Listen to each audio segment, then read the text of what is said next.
Hey everybody, this is Rex from STURRDRUM Studios, and you are watching Paleo Files, Episode 3, Roof Lizard, otherwise known as Stegosaurus. Q&A. So, thank you guys so much. I wanted to thank everybody of keeping up to date with our content on YouTube, Facebook, and even Instagram. If you haven't already, please like and subscribe to the channel. That really helps us out, and you can also just keep up to date with the newer videos. And if you want to, you can check out our Facebook page. We have new content all the time, and we also have our Dino Death Battles on Fridays. So every Friday we have a Dino Death Battle. The one that we got going on right now is Utah Raptor versus Nanotyrannus. And you get to go in, you read the post, you see all the content on those specific animals, and you actually get to decide who would actually win in a death battle between just the two species. You can also, if you don't mind, like and share that post, as many as you want, and just to get your Dino Pals and Paleo Buddies to actually become part of the action on that. You can also check out our Instagram stuff. We do send some stuff over there as well. So if you do have any questions on any of our Paleo Files videos, you can always contact us at askpaleo@yahoo.com. That is askpaleo@yahoo.com. So without further ado, we're going to go through the emails here and go ahead and answer our questions. So our first question is from Amanda from Sandpoint, Idaho. Hello, Amanda. How are you? Your question is, how long was Stegosaurus around before they went extinct? And were there any stegosaurs in the Cretaceous period? That is a brilliant question. So, Stegosaurus, the actual species of Stegosaurus, was around 156 to 144 million years ago during the late Jurassic. So, but Stegosaurs were around during the early Jurassic all the way up to the late Jurassic and even the early Cretaceous. There is a new species called Mongolostegus that was founded or actually reported in 2005 and then again in 2012 as a intermediate stegosaur based on posterior dorsal and anterior caudal vertebrae as well as pelvic material. So all this material was shown up against different stegosaurs, different stegosaurids, and they found that this is a brand new species, and it was actually in the early Cretaceous. So some of those species actually moved on from the late Jurassic, which is really cool, great, perfect. And it was actually named Mongolostegus in 2019. So it is a brand new species. Beautiful. So we're going to go to our next question here. I really hope that answered your question. We're going to go to another question here from Tyler from Big Timber, Montana. Hello, Tyler. Man, Montana is beautiful. I've been there a few times, and I've never been to Big Timber. I'd like to go there. I hope it's beautiful as the rest of Montana. So your question is, I know this is a touchy subject, but I was curious as to how Stegosaurus actually reproduced. Well, that is a good question because of their plates and the spikes on the tail and all that. But honestly, you move the tail out of the way, and I think that they probably had reproduced just like tortoises of today. Yeah, it's a little bit of a hassle, but I mean, somehow they did it. And so that's what I think. I think of just like overgrown tortoises, honestly. Okay, let's go to our next question. It's Samuel from Jefferson, Texas. Hey, you're in my neck of the woods, Samuel.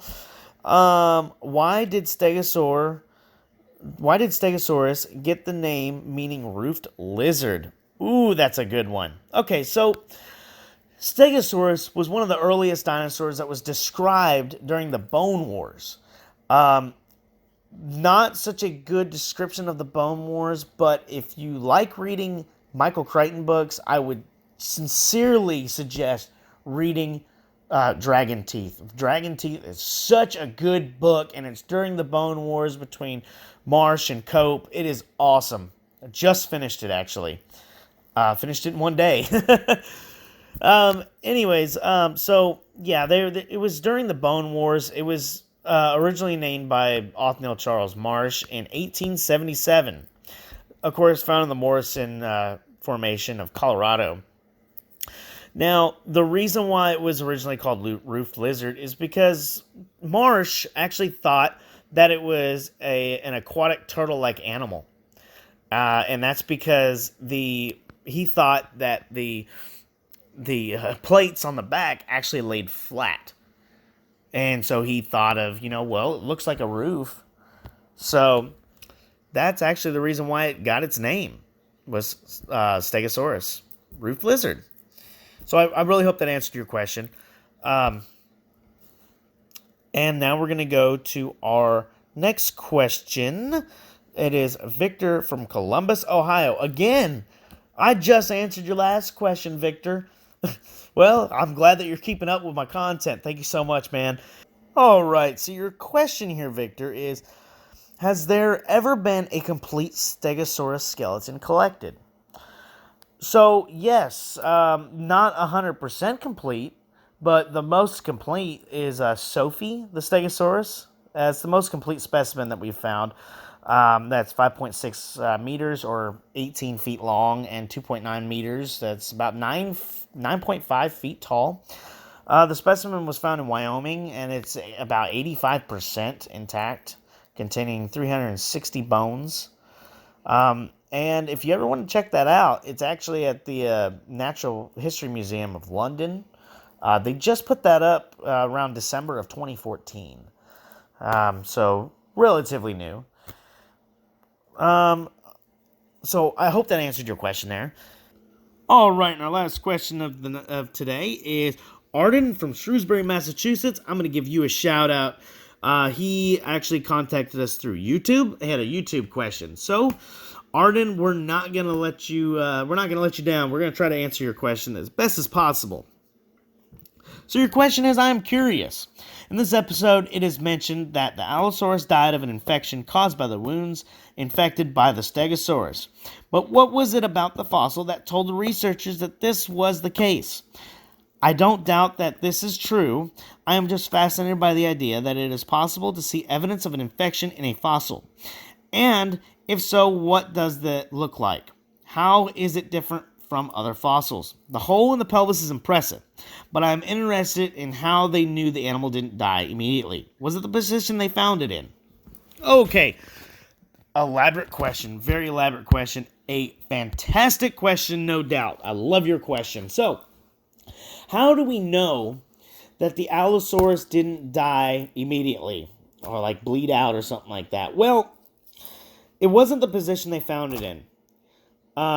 We know that for sure, just because you can't tell which way or how an animal died in the position that it's found in, because this animal was not fully articulated. We're talking like, for instance, Jurassic Park, right? The Velociraptor that's in the ground, that's full articulation. Fossils are almost never found like that.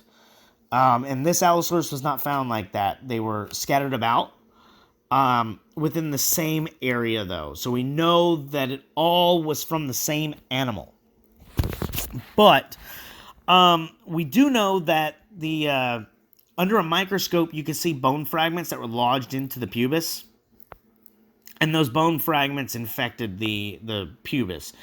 Now, we do know that the entrance wound was from a Stegosaurid spiky tail defending itself, because you're able to take a Stegosaurid thagomizer and fit it into the hole, and it fits perfectly. So how do we know that the animal didn't die right away?